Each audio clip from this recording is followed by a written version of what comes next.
Hello and welcome to Insights with Thomas Caldwell on Thursday, April the 6th, 2023. Tom, the month of March was super busy where you look at the collapse of Silicon Valley Bank, SVB, and other financial situations. And you actually personally received many emails from clients saying, oh my goodness, the world is ending, there's so much misinformation and a lot of negativity from a lot of the experts in the media. What would you say to our clients? Well, I think we're all over-newsed. You know, the media really works in the business of selling panic and extreme views type of thing. The Silicon Valley Bank, it was textbook. It was a rookie error, a mismatch of their maturities, but they were like the canary in the mine. What has happened is the Federal Reserve in the United States raised interest rates so fast that a lot of these companies couldn't readjust their maturities with the demand money out against them. So it really is a warning to Mr. Powell at the Federal Reserve in the United States that just maybe ease it off a tiny bit. So the bad news might be good news, but there was also a run on the bank caused by speculators as well. So it's just part of the dynamic of markets sort of thing. But you can't get caught up in these minor events. These are not minor, but these things are not systemic, threatening the system. That it's not like, oh wait, it's nothing to do like that.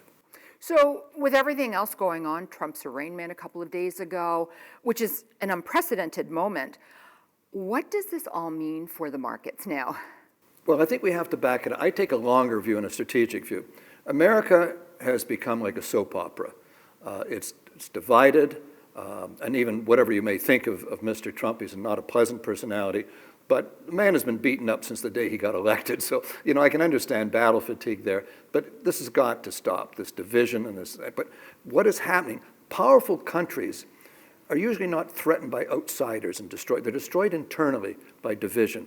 America is losing its place of leadership in the world. The most important things that happened in the last month and a half were not really reported here.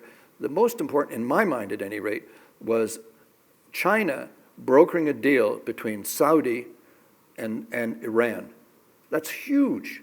And that can also deal with addressing the war in the Yemen, which is a big war and a million plus casualties. And then, of course, the next move with India, China, and all these countries agreeing to settle oil prices in other than US dollars. And then Saudi just recently cutting oil production against the wishes of the United States. And America had promised to do something like replacing the strategic reserves, and they didn't do it.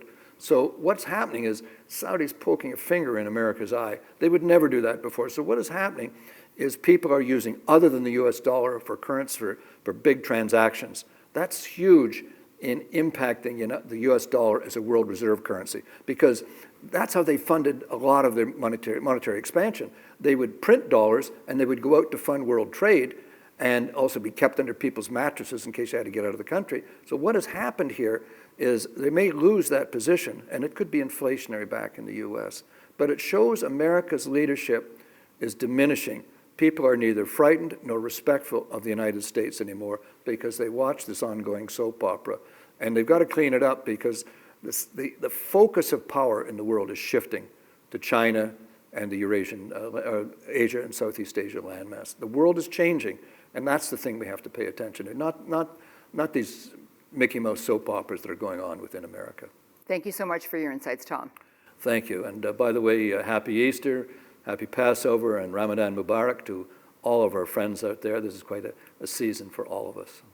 And thank you all for watching. See you next month. Bye for now.